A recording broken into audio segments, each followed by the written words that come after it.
So I have a very short question. I won't take your time. So we have a culture over here that ہم یہاں پر ہمیں کہا جاتا ہے کہ قرآن آپ سیکھ نہیں سکتے. ایز اے اسٹوڈنٹ اگر آپ پڑھ رہے ہیں تو آپ صحیح نہیں پڑھ رہے. آپ کو ایک عالم آپ کے سر پر کھڑا ہو جو اپنے حساب سے بتائے, اپنے حساب سے آپ کو بتائے کہ قرآن کیا چیز ہے. اور ہم ایز اے اسٹوڈنٹ, ایز انسان کبھی نہیں چاہ سکتے کہ خود قرآن پڑھنے کی اجازت نہیں ہے نہ سمجھنے کی اجازت ہے. So can you please explain, do we really need a mentor in our life to guide Quran? Because I feel Allah is the guidance that is more than enough. بیٹا اس میں دو ایکسٹریمز ہیں. ایک ایکسٹریم یہ ہے کہ آپ قرآن کسی عالم کے بغیر نہیں پڑھ سکتے. دوسرا ایکسٹریم یہ ہے کہ آپ قرآن پڑھ کے ساری بات خود ہی بغیر کسی مزید علم کے سمجھ سکتے ہو. قرآن میں بہت ساری باتیں ایسی ہیں جو بہت آسانی سے آپ سمجھ سکتے ہو, کسی کی مدد کی ضرورت نہیں ہے. والعصر ان الانسان لفی خسر, بہت آسان بات ہے, بہت سیدھی سادی بات ہے. کچھ باتیں ہیں جس کے بارے میں سوال پیدا ہوتا ہے, اور اللہ تعالیٰ نے جان بوجھ کے اس قرآن کو ایسا رکھا ہے جیسے ایک لینڈسکیپ ہوتا ہے نا, اس میں ہموار زمین ہوتی ہے, پھر پہاڑ ہوتا ہے, پھر وادی ہوتی ہے, پھر دریا ہوتا ہے. قرآن کا بھی اپنا ایک لینڈسکیپ ہے. تو جب آپ اس کو پڑھنا شروع کرو گے تو کچھ مقامات پر آپ کے ذہن میں سوال آئیں گے, اور یہ اللہ تعالیٰ کا ہی ڈیزائن ہے کہ سوال آئیں آپ کے ذہن میں. اور اس وقت ضرورت ہوتی ہے کہ کیونکہ اللہ تعالیٰ نے ایک نظام بنایا ہے کہ قرآن کے پڑھنے والے, اس کے سیکھنے والے, اس سے محبت کرنے والے اس نے دنیا میں ہر جگہ ڈالے ہیں. اور پھر آپ کو جانا پڑے گا ان لوگوں کے پاس جن کے پاس کچھ علم ہو اس کے بارے میں, یا جو اس پہ محنت کر رہے ہوں یا اس کو سیکھنے کی کوشش کر رہے ہوں, اور ان کے پاس کسی حد تک اوریجنل نالج ہو. اوریجنل نالج سے مراد ہے کہ وہ ترجمے کی بنیاد پر نہیں بلکہ عربی کو سمجھ کر, اور اس پہ جو کام ہو چکا ہے, جو تحقیق ہو چکی ہے, اس کو تھوڑا بہت سمجھ کر آپ کو وہ بات ایکسپلین کر سکیں, آنیسٹلی ایکسپلین کر سکیں. جس طرح کسی بھی ریسرچ میں اگر کوئی جیسے میڈیکل فیلڈ ہے, اس میں کچھ چیزیں ہیں بہت بنیادی ہیں, وہ تو عام آدمی کو بھی پتہ ہیں, لیکن کچھ چیزیں جس میں آپ کو ریسرچ کی ضرورت ہے. اسی طرح قرآن نے ساری بات سمپل نہیں کی. کچھ باتیں ہیں جو کمپلیکس ہیں, اور وہ ہونی بھی چاہیے. اگر قرآن کسی کمپلیکس ایشو سے ڈیل کر رہا ہے تو اس کے بارے میں کمپلیکس بات ہی کرنی ہوگی. اس سے قرآن کی جو قرآن کا واضح ہونا ہے نا, اس کو قرآن کے آسان ہونے سے کنفیوز نہ کریں.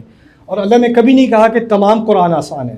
اللہ نے خاص کہا ہے وَلَقَدْ يَسَّرْنَا الْقُرْآنَ لِلذِّكْرِ, اس کو عربی میں قید کہا جاتا ہے. یعنی اللہ نے یاد دہانی کے لیے, نصیحت کے لیے قرآن کو آسان کیا ہے, کہ اس کے جن مقامات میں نصیحت ہو رہی ہے وہ آسان ہے. لیکن اس طرح سمجھنا کہ سارے قرآن اب وصیت کی بات ہو رہی ہے, یا کوئی خاص مسئلے پر بات ہو رہی ہے, کسی تاریخی بات کے واقعے کے بارے میں بات ہو رہی ہے, تو وہ شاید اتنی آسان نہ ہو, اس میں زیادہ تحقیق کی ضرورت ہو. لیکن وہ مقامات آپ کو ایک دوسرے کو نصیحت کرنے کے لیے نہیں. اگر آپ کو کوئی دوست ڈپریس ہے تو آپ کو فکر نہ کرو, جب موت ہوتی ہے تو ماں کو اتنا ملتا ہے اور باپ کو اتنا ملتا ہے. وہ آیات تذکرے کے لیے نہیں ہے, وہ آیات احکام کے لیے ہے, ان کا اور مقصد ہے. تو قرآن کے بارے میں ایک بلینکٹ سٹیٹمنٹ دینا وہ دونوں طرف سے غلط ہے. یہ میرے نزدیک غلط ہے کہ عالم کے بغیر کوئی قرآن نہیں پڑھ سکتا. میرے دوست ہیں جو لائبریری میں جا کے, غیر مسلم لائبریری میں جا کے ڈپریس ہوا تھا, جیل جانے لگا تھا, کرائم کرنے لگا تھا, جا کے اس نے قرآن کھولا ہے, قرآن ٹرانسلیشن پڑھنی شروع کی ہے. خود کہتا ہے مجھے ایسا لگ رہا تھا میں قرآن نہیں پڑھ رہا, قرآن مجھے پڑھ رہا ہے. پھر مسلمان ہو گیا. اگر میں کہوں نہیں یار تو ابھی صحیح مسلمان نہیں ہوا, میں تیرے عالم کے پاس لے کے جاتا ہوں, پہلے تفسیر پڑھ لے, پھر اس کے بعد کہیں گے مسلمان ہوا کہ نہیں ہوا. یہ تو زیادتی ہے. جن گزر رہے ہیں سورۃ الاحقاف میں, سورۃ الاحقاف میں رسول صلی اللہ علیہ وسلم طائف کے واقعے کے بعد جب ان پر پتھراؤ کیا گیا تھا, وہ خون میں ڈوبے ہوئے تھے, اس وقت انہوں نے جا کے قرآن پڑھنا شروع کیا رسول صلی اللہ علیہ وسلم نے. اب وہ قرآن پڑھ رہے ہیں تو رستے میں سے کچھ جن گزر رہے ہیں, اور جنہوں نے ان کو قرآن پڑھتے سن لیا. قل اوحی الی انہ استمع نفر من الجن انا سمعنا قرآنا عجبا وإذ صرفنا إليك نفرا من الجن يستمعون القرآن فلما حضروه قالوا انصتوا. جب ہم نے کچھ جنوں کو گزارا, جنوں کے گروہ کو گزارا, وہ قرآن سن رہے تھے, سننے لگے, اور جب ان پر آواز پہنچی تو انہوں نے کہا چپ چپ چپ چپ چپ, انصتوا, چپ کر کے سنو. فلما قضي ولوا إلى قومهم منذرين, جب وہ ہو چکا تو اپنی قوم کے پاس واپس گئے, ان کو انذار کرنے کے لیے, ان کو خبردار کرنے کے لیے. اب وہ جنات جو ہے نا, انہوں نے کوئی تفسیر نہیں پڑھی تھی, انہوں نے کچھ آیات سنی تھی, لیکن ان کچھ آیات کا ان پر اتنا اثر ہوا کہ انہوں نے جا کے اپنی قوم کو پوری تقریر کرنی شروع کر دی, اور وہ تقریر اللہ نے قرآن میں ریکارڈ کر دی. وہ تقریر ہم پڑھ رہے ہیں, انا سمعنا کتابا من اوحی من بعد موسیٰ یہدی الی الحق والی طریق مستقیم یا قومنا اجیبوا داعی اللہ وآمنوا بہ. کیا عجیب بات, قرآن 2-10 سیکنڈ سننے کے بعد وہ جو ان کے دلوں پر اثر ہوا ہے, اس کی اللہ کو اتنی قدر ہے کہ اس نے اس کو قرآن میں ڈال دیا. اور اب عجیب بات یہ کہ ہم کہتے ہیں وہ بات سمجھنے کے لیے پہلے آپ تفسیر پڑھ لیں. نہیں, کچھ مقامات پر واقعی تفسیر کی ضرورت ہے. دیکھیں, میں تفسیر کا طالب علم ہوں. میں جب کسی آیت کی تفسیر پڑھتا ہوں, میں تقریباً 20-26 تفاسیر مجھے پڑھنی پڑتی ہیں, تحقیق کرنی پڑتی ہے, اس کے بعد بھی مزید مجھے ڈسکشنز کرنی پڑتی ہیں. وہ ریسرچ کا اپنا کام ہے. لیکن عام مسلمان کے لیے میری اپیل یہ ہے کہ یہ اللہ کی دی ہوئی کتاب ہے.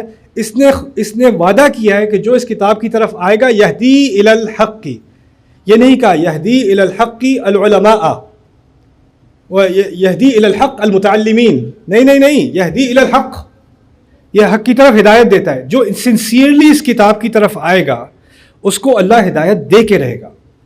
اور اس کو اگر کسی چیز میں کنفیوژن ہوگی, اس کنفیوژن میں بھی اس کا رب اس کو نکالے گا اگر اس کے دل میں اخلاص ہے.